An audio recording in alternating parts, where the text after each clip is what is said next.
turned into the diagnosis of asthma. And we would go through bouts when we were first diagnosed. I didn't know anybody with asthma, didn't know anything about the illness. Really?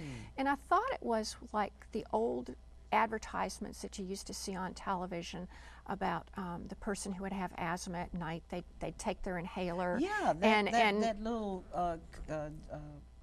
yeah, inhaler, little contraption. And then they would be able to breathe fine in, you know, as little as 15 minutes. And I soon found out that that was so far from the truth. Really? An asthma attack can last for a couple of minutes, or it can last for hours, days, or even weeks, depending on what the trigger is. And if it's not in control, you just go through a cycle of getting through one attack, and then the next one comes right on. And until you can get the episodes and get your disease under control, it can literally control your life. Oh, Gail, I can see where that could turn into just a nightmare, not only for the poor individual that's actually having the attack, but for all around that individual, their families, their friends, because you feel so helpless. You do. There's nothing more frightening than to see your child struggling for every breath, and there's nothing you can do. You've given them their medications, and you know, and they're still struggling. Asthma plays a really strong emotional and financial toll on a lot of families. It's not just one medication that people necessarily take. A lot of asthmatics are on 3, 4, 5, 6, 7 medications to make them be normal. And that's one of the things that the general public, you know, they see these people walking around and they think, well, they don't look sick. And they have no idea what that person is trying to go through every day to have that look of not being sick.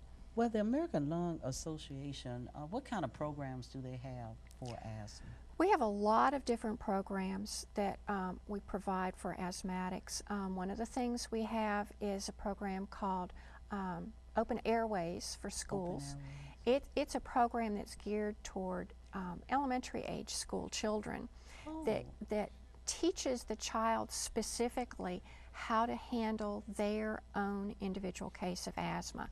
Most of these kids go into class, and it's a little 6 weeks program, and most of them start the program not knowing anything at all about what causes their asthma, what their medications are, why they take their medications, what to do in the event of an attack.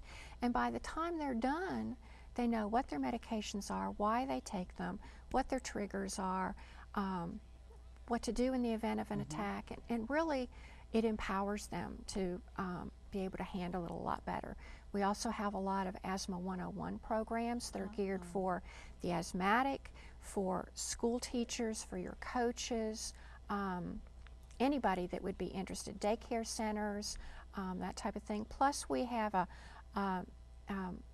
lot of information on our website. We've got a lot of pamphlets and information that we can mail out to people. And we also have a toll-free number that people can call through our website where they can contact nurses that can answer specific questions for them. Wow, Gail, that's awesome. I noticed that we have some beautiful pictures up here of young people. Are there what stories are connected? I guess these are stories. These are definitely stories. These are our children that all have asthma. Unfortunately, some of these children are no longer with us. Wow. Some of these children are, but now this child in particular, this is Dwan Gibson. Dwan was actually from Nashville. He was a rambunctious, energetic, basically healthy young man.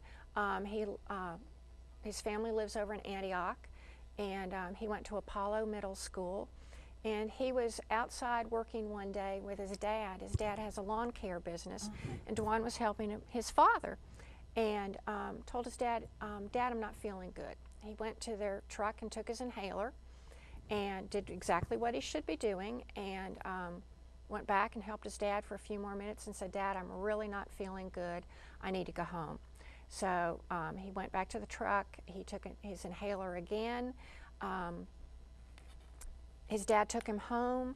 Really didn't think too much of it because he was doing everything. he was doing everything that he was supposed to do, and his mom was home. So his father went back to work. And within a few minutes of being home, Dwan realized that he was in a lot of trouble.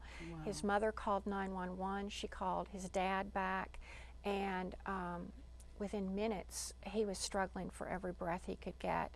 Oh, and one of the Gail. last things he said to his mother was, "Mom, I'm dying," as she was holding him in her arms, trying to help him. He says, "Mom, I'm dying." And he didn't last till the ambulance got there.